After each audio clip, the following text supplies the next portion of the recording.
Oh, hello. Good evening. As of recording, which is going to be quite a bit of time before this is posted, I've got these in the mail 45 minutes ago. This is after the first form video and the Christmas previews, but before the enhanced video. I've gotten this Cowboy Bebop and Trigun Stampede Challenger Series decks in the mail, and I'm gonna go ahead and record our box opening a little in advance, notably because almost nothing's been previewed yet. Now, this won't be posted until after everything has, but if you've seen my box openings before, I usually talk about various cards in the packs that I'm opening, kind of just to do a little bit more than just show off the cards. And I thought it'd be interesting to do this with cards I straight up haven't seen yet, right? These are going to be some honest first impressions. It does mean I'll be talking about every card, so it'll take a little bit longer, but I think there's something like 42 different cards in these, so it won't be too crazy. But yeah, so this will be, first time seeing a lot of these. It looks like there are going to be, they've at least teased the potential for some reprints in the Bebop deck and specifically, so maybe some of those cards I'll have some familiarity with. But yeah, should be pretty interesting. Looking forward to the first chance to play these at a largest competitive situation is going to be at the HLC the first weekend of February. There will be 2 specialty side events that are standard, which means that these decks will be legal for that, and in one of them you will have to play one of the 4 characters in these boxes. So gonna start mulling over that once we've seen these cards, but obviously my main preparations are going to be for those LCQs for the MHA Spotlight format. But I'm gonna try to have something cool put together for this Bebop Trigun Stampede standard format that weekend as well. So let's go ahead. We got the Bebop mat out, so we'll go ahead and start with the Bebop deck. I only get one take of these, so hopefully I don't egregiously mess anything up. But yeah, so they come in these boxes. They're pretty much the same kind of packaging as the Clash decks that we got. We got the orange stripe at the top, same material, same size. Kind of surprised because this has 10 more cards plus a collector's booster in it. I think we'll open the collector's booster after we look through the deck. That's where the real spice is. I want to see what some of these cards look like and what the nature of that is. Alright, this is not a trivial level of adhesive to get open. Alright, we're going to end up destroying this box. It is what it is. I'm also curious what the learn to play material in here is too, because that's something I've been harping on a little bit. Oh, ooh, it's a booklet. Okay. Oh, it's a card gallery. All right, so I could look through all of that. I see a bunch of reprints already. And then, okay, so we got a couple QR codes here. One of them probably goes to the UGN. The other might go to either their How to Play page or that Tolarian Academy video that they have. I kind of hope it goes to their page because the Tolarian Academy video is very MHA themed. And this is the collector's booster. It definitely feels like 6 foil cards in here. And then under here is the deck itself. Oh, good old 60 card deck. I have missed having starter decks that were this thick. Definitely feel it right away. Plus there's going to be the 2 character cards on top. That card gallery had a lot of reprints in it. This is going to be kind of interesting.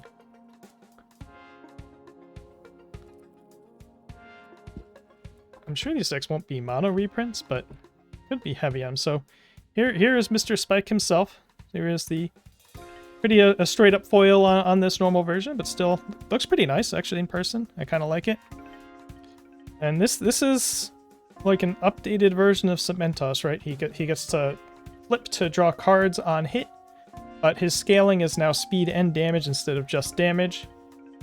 Kind of interesting. If you get the game to a point where you have 9 face downs and you're pinned under deadlock, then that's probably not a great situation, but your goal with him is probably just to try to get to like 6 or so, and now you have 2/2 on everything, but you can't draw too many more cards.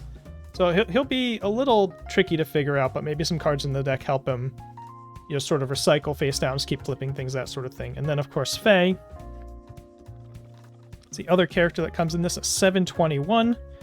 With a weird semi-conditional, you need to land an attack, but you get an 8th card. And she gets to flip foundations for +2 or -2 damage, which obviously come in handy on both sides of the ball. So I'm expecting a lot of face down themed stuff in here. Just knowing nothing but the 4 characters phase, probably the one I'm most interested in for the Challenger character only event. But we'll see what all is in here. So, alright, first card. Alright, it is not mono reprints. We have a new one already. Welcome to Spaceland. So this is a 3/4 first enhance. If there are 10 or more combined face downs in both player stages, this attack is unblockable and this enhanced step. So that is straight up, it is your first enhance. So the first thing you do after you play the move is you make it unblockable. And here it is. So that's interesting. That's a neat build around. It gives your opponent has some ability to play around this, depending on their deck, how much they can avoid having face downs.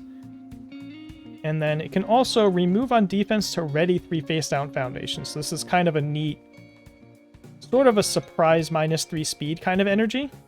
Obviously, you want to be playing a face down theme to use either of these effects. Fire, life, and water, which doesn't match either of the characters. So it looks like this is kind of just a water deck, and it's going to have all sorts of symbols in it on the cards. It's got the ultra rare foil treatment, and notable, this is a card in the deck that is already foil. That is notable. We are not just having the 2 character cards at foil. Unblockable is always scary. I have a feeling this is not going to be reliable enough to really see play, but it could be that like spicy 1x that somebody uses to seal a game sometimes, and we get 2 copies of this. So the ultra rare marked card has 2 copies, so you are not going to need to get 4 of these per se, unless you want more of these cool challenger packs. Then we have Ein. We got to see Ein over Christmas on the little Christmas preview. Just a little extra card draw if you're playing this face down theme. You know, with passing the torch and some of those other set 1 pieces rotating pretty soon, some card draw is going to get more scarce than we're used to it being. There's still plenty in other sets, but not quite as easy as some of the set 1 stuff had it. And then again, you get all the way up to 8 face downs. You can make your opponent discard a card. So this is, you know, what we're seeing here is, I was just talking about going to 6 face downs and just kind of stopping there. We are seeing some payoffs here to get all the way up to 9 or even 10. Fallen Angel's Revenge. So this might be the art or some of the alt art that they posted for that Bang art preview. So maybe this is the sign we are not getting the Bang reprint, and it would have probably been in this action asset slot. But kind of a nice picture. It looks like the gun is expressly foiled here compared to everything else, which is kind of funny. 5/3 4 low 6. All right, I like 5-dip low moves. I think this one was this one previewed or not? I'm not sure, but you can discard a momentum to unflip 2 foundations. That's on the first enhance. So this card just straight replaces Naval Laser Beam, and for a few weeks they'll be legal together as both Earth and Life. So if you're sad about Naval Laser Beam leaving the format, it's still here on 2 of those symbols. And this one has response after you flip a foundation. This attack gets 1 speed, so a little bit of that stat gain as well. No breaker 2, but it's got a nice high block instead. Just has ranged on it. This card, you know, This is Fallen Angel's Revenge. I'm talking about Naval Laser Beam. I've certainly seen some play primarily for that unflip effect. And while this doesn't have the breaker on it, it's kind of better otherwise. So yeah, this one probably going to get some play. This will be a nice relevant card to have some copies of. Oh, there's a bunch of foils in these, actually. This is foil here. Split Second Standoff. This is a 6-diff 0 block. I like that as a high difficulty attack. It has a nice cheap block. That's always good to see. 2 first enhances. You get to choose which side that you're getting, which is a design that I've always liked, that I tried to put on cards a couple times. People complained about, but I think that this is cool. So it can either be a 7 mid-8, or, oh no, okay, it's not really a choice. You're going to do the second one if you can. If you have 8 or more face downs, double this attack speed. So it's a 7 mid-8, becomes a 10 mid-8 if you're big heavy on face downs. And you'll notice that as a first enhance, it only requires you to have 8, and then you can use Spike to go ahead and make it 9. And then you've got a 13 mid-11. So yeah, this really is, a lot of the stuff is really ramp up that face down count and hope that the cards in the deck are going to win you the game off of it. So this shares all 3 with Spike, as does Fallen Angel's Revenge. Ein does not quite. And Welcome to Spaceland does not, has some shifting symbols on it. So we'll see a bunch of things like that throughout these decks. And then leaving the Bebop. Kind of a sad episode with Ed going her separate ways. This is a 3/5, lets you flip and discard a momentum. Oh, to go get an attack. You just mill until you find an attack and you put it in your hand. Yeah, pretty straightforward, pretty good ability. Nice way to use momentum, just turn it into attack. Interesting that it's on a 3/5. You could imagine a card like this being on a 2/5 with that momentum cost, but hard to know how much player this will or won't see. It's certainly something that decks that are looking for a momentum outlet might use. But you have to feel like you have to be one of those decks where pretty much any attack you might find is going to be one you're really happy with, I think. This whole deck's not foiled, right? We got an awful lot. I guess anything that's marked as a rare or ultra rare is going to be foil, I think is how this is going to work. With Fateful Meeting, with some Julia art. Response remove. After you take damage from an unblocked attack, your rival loses 3 health. That's kind of interesting. It's sort of, you know, provided it's not killing them, it's sort of, you put this out and your rival's just going to have 3 less health. And it's unique. You can't stack these up, but pretty neat card. I'm not really sure how much play this is going to see. Blowing up for 3, you know, quote unquote guaranteed damage is okay. Frankly, probably doesn't make too many cuts, but you know, somebody's going to play this and it's going to be really annoying. Alright, so that's it for our foil. So we have 6, 8, 12 plus the 2 characters. So there are 14 foils in these total, which is nice. It's not just a couple cards compared to some of the Clash decks. Alright, now we have a Fey move. Questioning Threat. We've got a 2 mid 3. You can flip a foundation for 3 speed. A little awkward with Fey, who wants to be flipping foundations for plus or minus damage, but you can do both on here. It has a deadlock and answer. Next check gets +5. Pretty straightforward card. If you can afford the flip cost, or you actively want to be flipping things, you get a nice, 5 mid 3 on a 3 diff, which is nice numbers. Might fill a slot, might not. Oh, there's 4 of these things in here. I'm playing a lot of question threats. Falling Heel Strike. Hey, this is our first reprint. This one lets you unflip a foundation as a cost for 2 speed. So this is basically a 4/4 stun one that unflips a foundation. This card, if I recall, did see some play back in the old standard days, and it's back, and unflipping is still very powerful. It's still quite good to be unflipping stuff. And, here we have it. Not too much to say about this. It's a kick. Could see it. A lot of these are kicks for... A lot of these have OSWI 1 keywords on them, but OSWI 1's going to be rotating. So there's that. But yeah, good card. More in flipping. And so, not a surprise, we also have high roundhouse kick here. 4/4, discard a momentum. This attack gets +5 damage. This card did not see too much play, just because you had things like multiple back then that were better uses for your momentum. But, your 4/4 kick that can option into a 4/9 if you have momentum is not a bad rate. Sort of depends on what your other outlets for momentum are in your deck, how much speed you're putting on it, that sort of thing. This card I kept trying to put in decks and either didn't run those decks at events, or they were the last card cut, or it saw some play a little bit as like a 1 to 2x, sort of fill those last couple attack slots for your ratios and kind of surprise people with a 9 damage move out of nowhere that they weren't expecting. Certainly a very good card to have in sort of a starter level product, which is where it originated. And these, to be fair, as much as these are not quote unquote a starter level product, none of the cards so far have been terribly complicated or convoluted. It's been a lot of pretty straightforward stuff. Just keep flipping your cards. So these might be better for people starting out than they've maybe been pitched at, as other than, they do have an asset and an action in it, so you need to figure out those card types.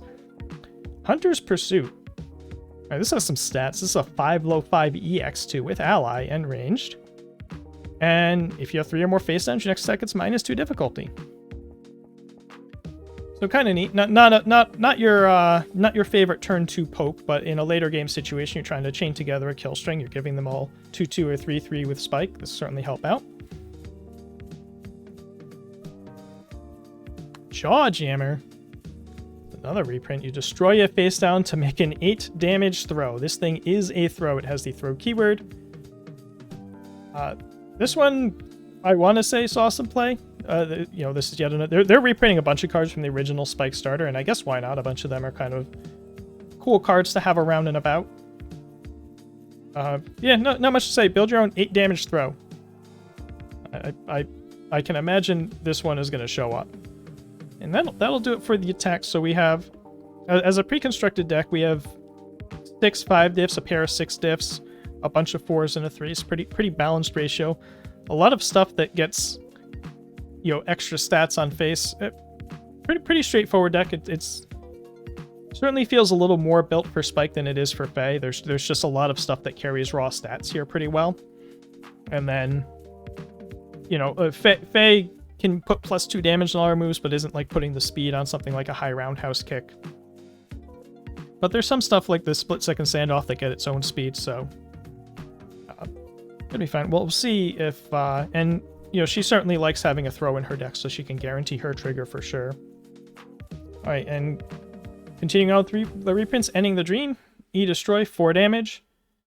Every so often saw a little bit play. We just talked about Fateful Meaning, blowing up a 2 diff for 4 damage. If you know it's going to land, a little bit better than 3. That's a little more guaranteed. Yeah, card is fine. Very simple, nice simple card. I like these. Fast Friendship. Oh, we have Ein.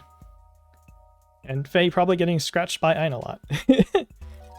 Alright, so we've got a nice E-Flip -2 speed. That's very, very nice. If you have... Oh, okay. If you have more face downs than your rival, gets -3 speed instead. Ha ha ha.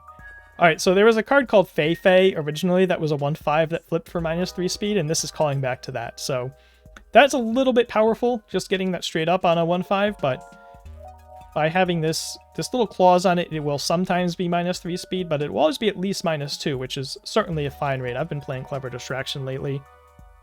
This card going plenty of decks, I'm sure. Finally awake! Alright, I'm excited about this card. I don't know if anybody else is going to care. I played this in my World's winning deck, and it was very important.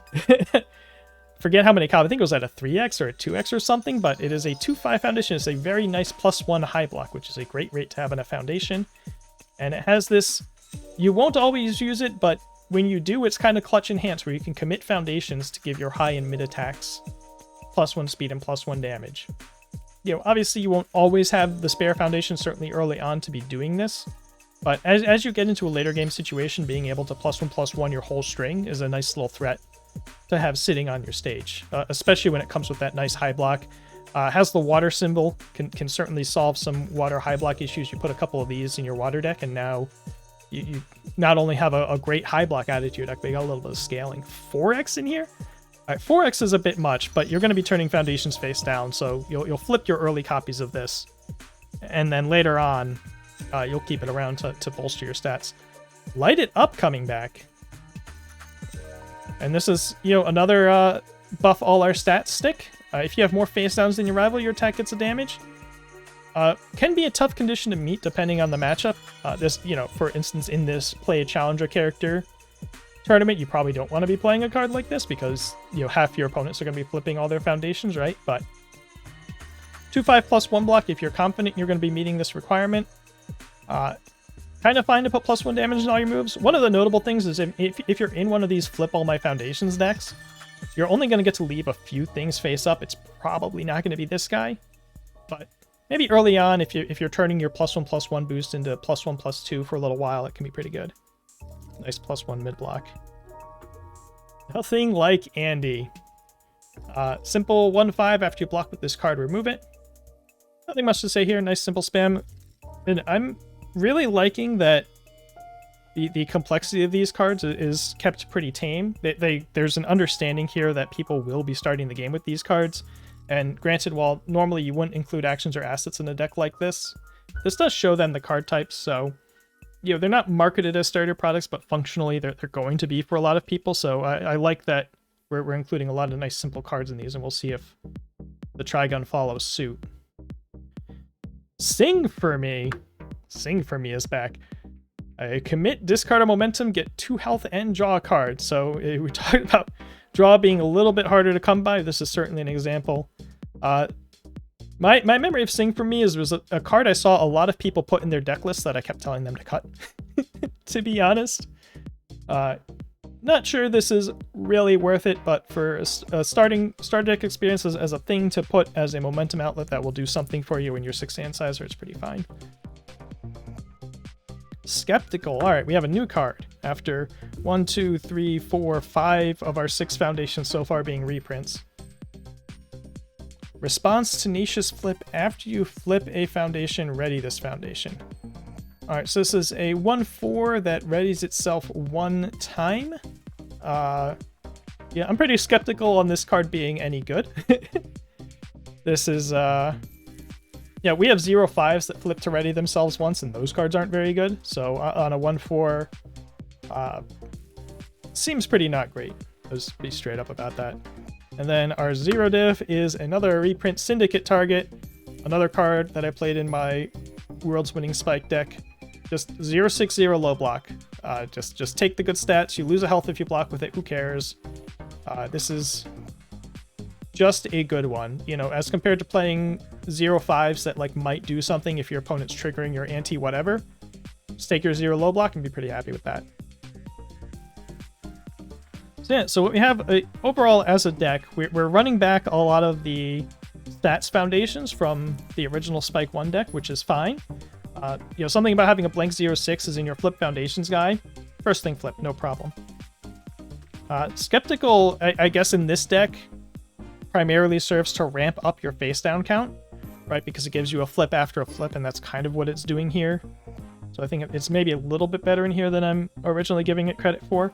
But you've got another blank, like nothing like Andy. So there's certainly a decent amount of awareness in some of these foundations that you're going to be flipping a lot of them. And then, yeah, some nice stats moves. Welcome to Spaceland can make as much as an 8 damage move unblockable, I think is the highest starting number here. So, you know, that's pretty good. Gives you a nice defensive trick, ready some foundations. I'm putting some pressure on it, or possibly drawing you some cards instead.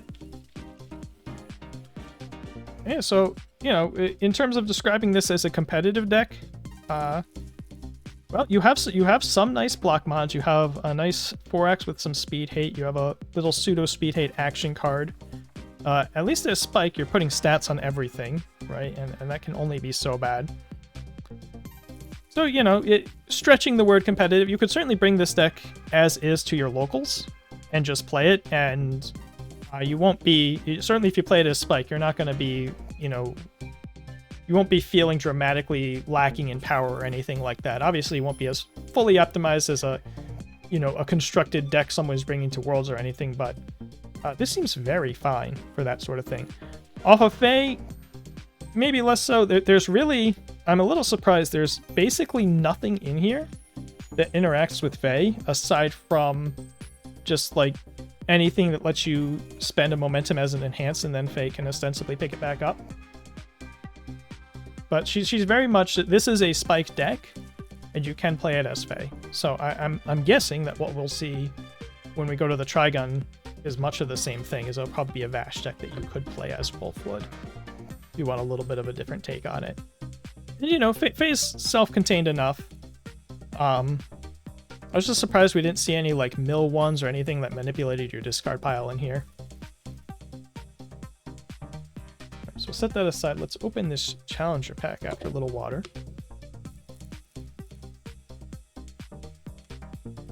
Alright, so this...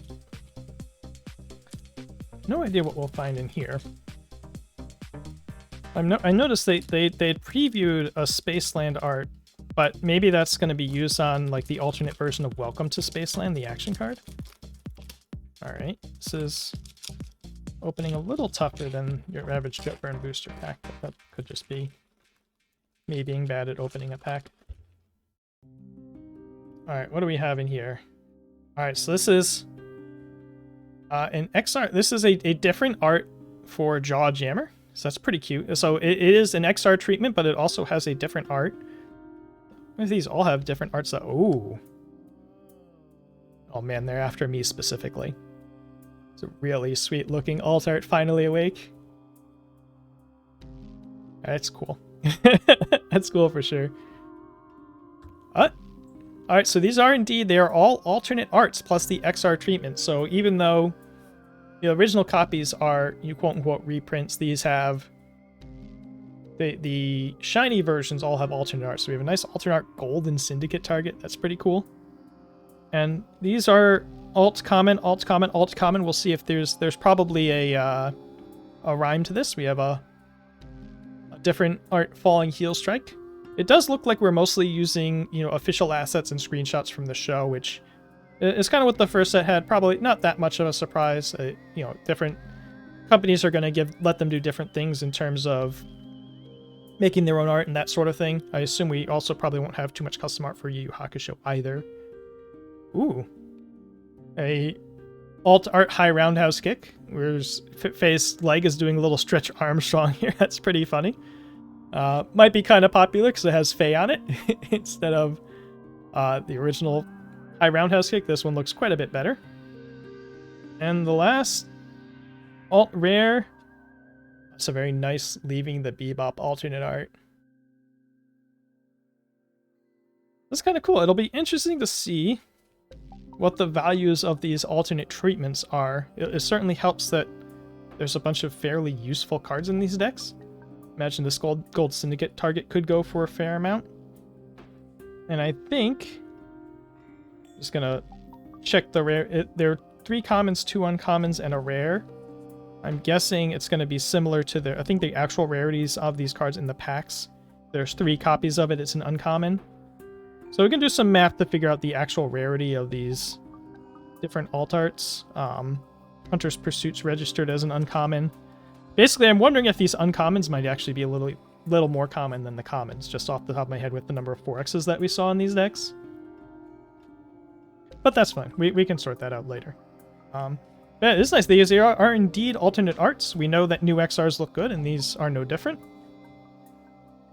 So it'll be interesting to see what all the alternate arts are for a lot of these cards. Okay, now that is the Bebop deck, so presumably this Trigun deck will have more new cards in it because it cannot be 75% reprints. Which is fine. I like that they're reprinting nice, simple, pretty effective cards. I like a lot of those cards, except for like Sing for me. I'm a little bit of a grump when it comes to the amount of unflip that's available in the format, so it's kind of sad to see Falling Heel Strike come back, but I know some people will be pretty happy to see that one. Alright, we've got the same treatment in here.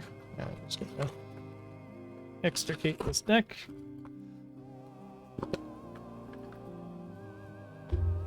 And, you know, apologies mid-video for the shaky camera. It is clamps to the desk itself, so any sort of movement of the desk will impact the camera. I don't really have anywhere else to clamp the camera to, so that's why it behaves like this. Alright, Trigun Stampede.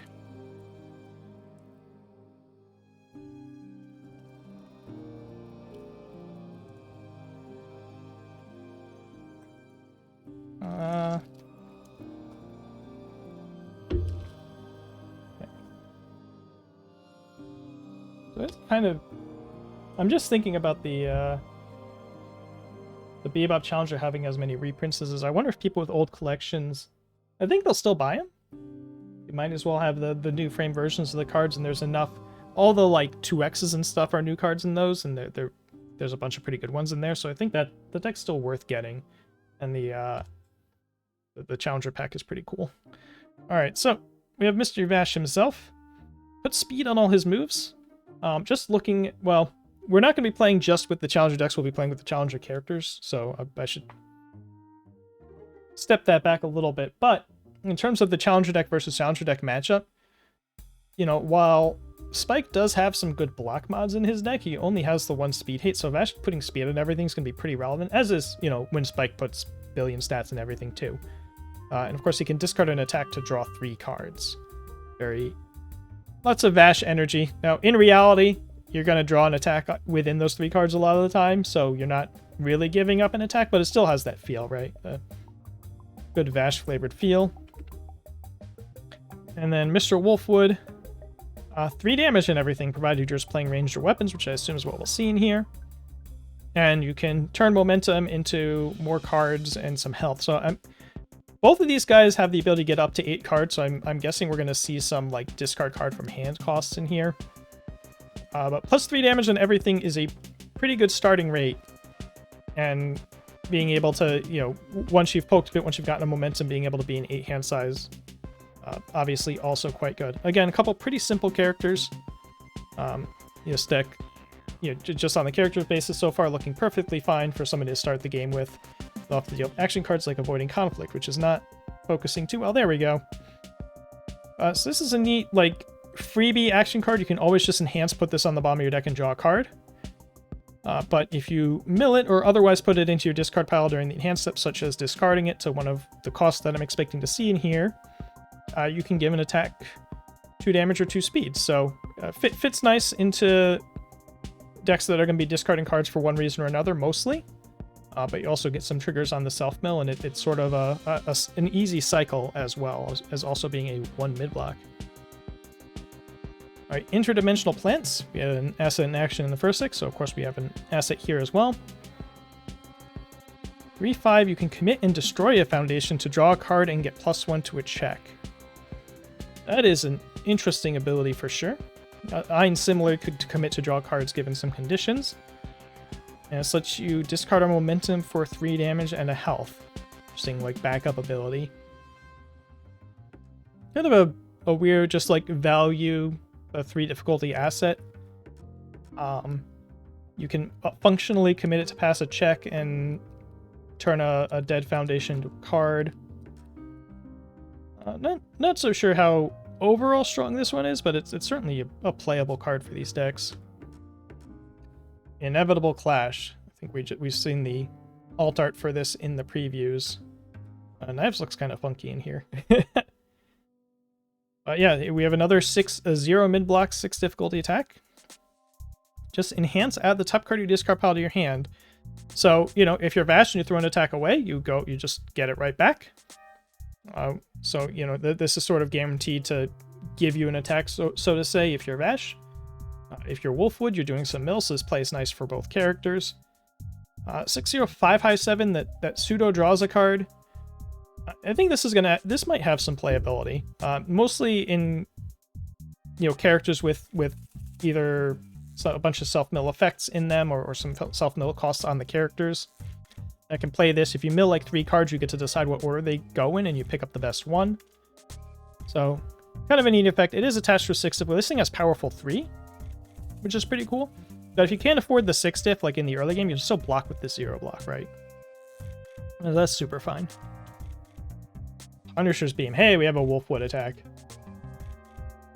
Looks crazy in here. Alright, 5/3, 4/5. Mill 3, get a momentum, provided you milled a ranged or weapon card. I wonder if we'll see some ranged or weapon foundations in here. But most of the time, get a free momentum. That's pretty good. And if it deals damage, destroy 1 rival foundation. So that's almost a little more Vash aligned because he's going to be putting speed on everything, and it's got Breaker 1 on it. Pretty spooky move. This has the shape of some Dobby moves from MHA that weren't quite this good. Just a nice little iteration on that. 4/5 threat, they kind of have to block it, but even if they do, you probably got a momentum out of the deal. Not too mad about it. Counselor of Plants. This is young Vash trying to make some of the power plants feel better. This one has Tenacious. After this card is committed due to a rival effect, gain 2 health and ready a foundation. So, and it flips to do this. Okay, so, if you forget about the condition and you just think of this as a flip, gain 2 health, ready a foundation, that's okay on a 2 diff. It is conditional, again, sort of similar to the 2/5 2x in the Bebop deck. I suspect this card's probably just not good enough to really see play. But if someone's really pining for any stun hate at all after rotation, maybe it gets a slot or 2. The Big Fall. This is sort of the disaster when they came to the planet. 2/5 non-unique. This removes to make your rival destroy a ready foundation, so it's just a straight 1-for-1. We're both going down 1. And you can deadlock enhance remove to make your rival destroy 2 ready foundations. So, has death symbol, probably only going into decks that want to do more of this, that are doing a lot of we both destroy 1 and trying to keep them low on foundations. Sort of the most expensive, like defensive quote-unquote stun 1 you'll ever see. Has a little deadlock enhance to make it a 2-for-1. Very, very okay, I'd say. Disabling shot. Some of these arts are a little dark for their cameras. We'll tilt a little bit here. 5/3, 4-5 at the top card of your discard pile is an attack. This attack gains stun 2. It's similar, we like to self-mill. The peak of this is a 4-5 stun 2, which is, we certainly just banned Back Alley Haymaker, so we can't be that good. But conditional 4-5 stun 2, very medium. If we feel really good about activating the condition, we might be happy with it. Vash is going to put a couple speed on this, and of course he'll always activate the ability. Ban the hammer. It's kind of like a gun spray move. 3 low, 3, 1 mid. Mill 4 gets 2 damage for each ranged attack milled this way. Okay, so this is going to be a 3 low 5 a lot of the time, sometimes a 3 low 7. A pretty nice little solid stat stick there. I'm going to check our keyword count. Is everything just a range? Everything's a range so far. The Punisher's Beam is a tech and not a weapon.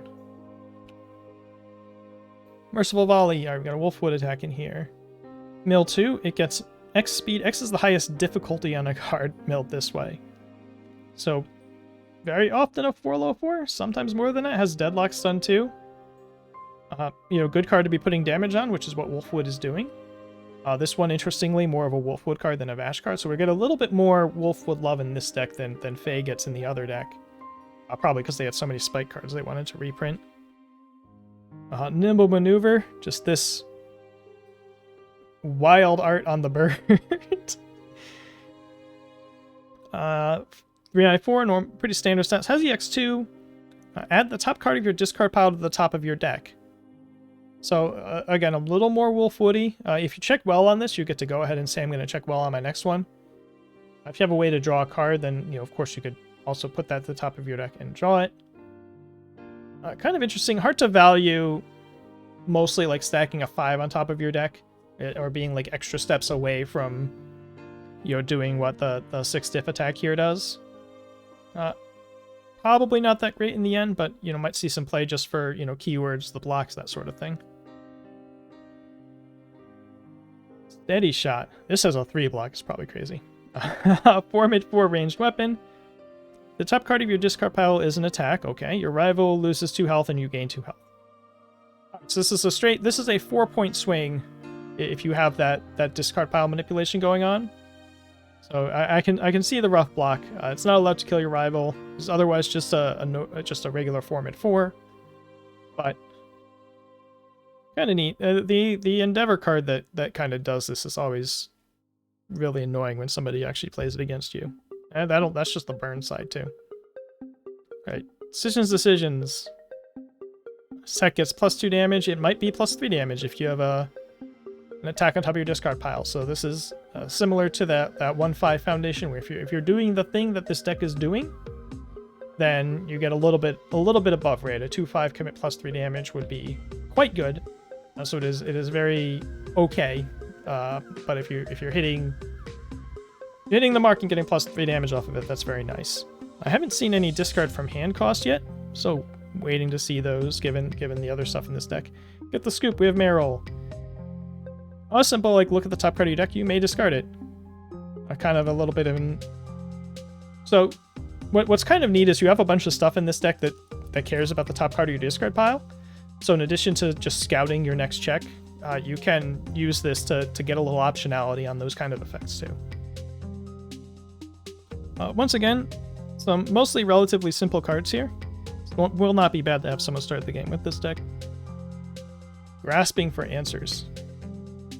Indeed, grasping with that hand. 2/5, 3 low commit flip. Jeez. If the top card of your discard pile is an attack, your next range gets -2 difficulty. That is a lot for a a lot of strings attached to a one-time commit for 2 card. Has a +3 low block. I think, did we have another? I think it was the other deck had a minus difficulty in it, so this is what this one's going to do to try to help pass some more attacks in a long game situation. Get a bunch of these, it's fine. Motherly Affection, we have a 1/2.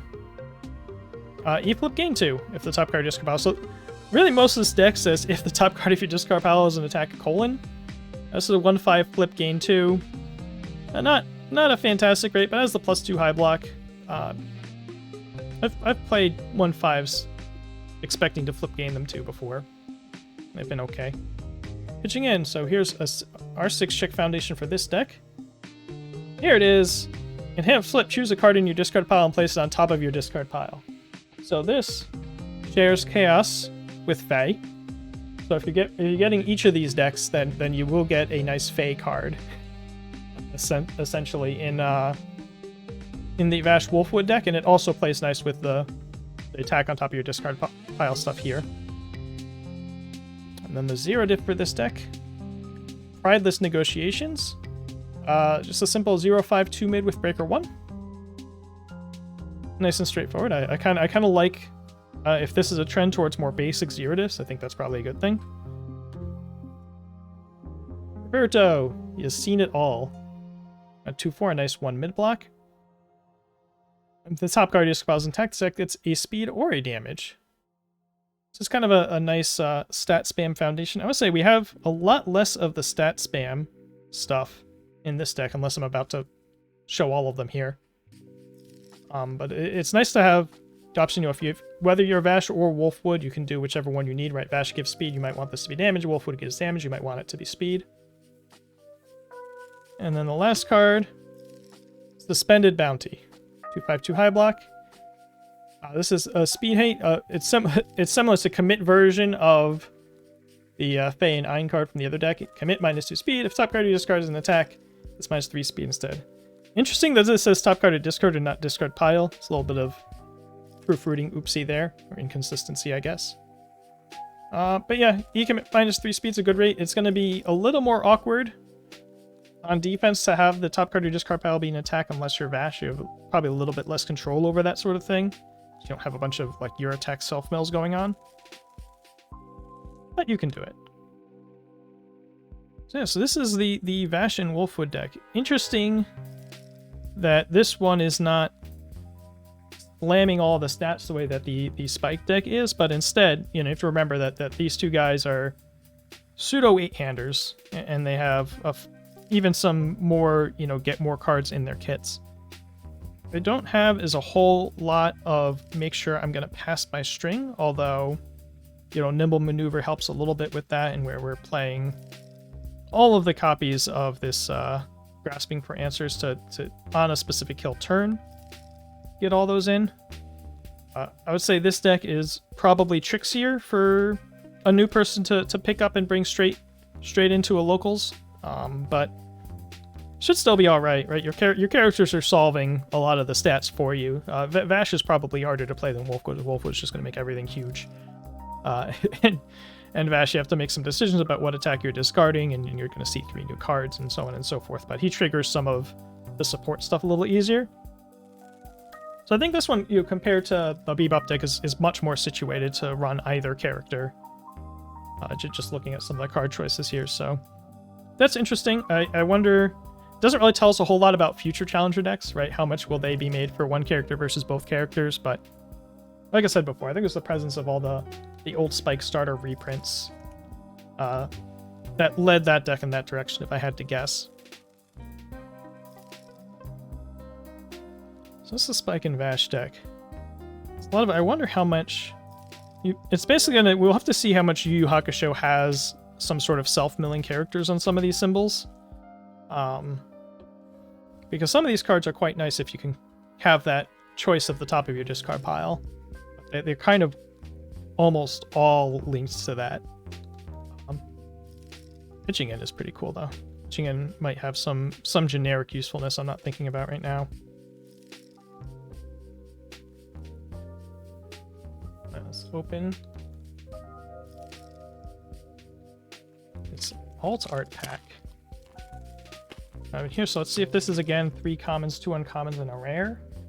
Last one was. Oh yeah, funnier suspended bounty art for sure. That's pretty good. Pitching in. That's pretty good. That's a nice. Certainly, it feels like they anytime they had 2 art choices for a lot of cards, and they said the better one goes on these. But I do like the original pitching in art.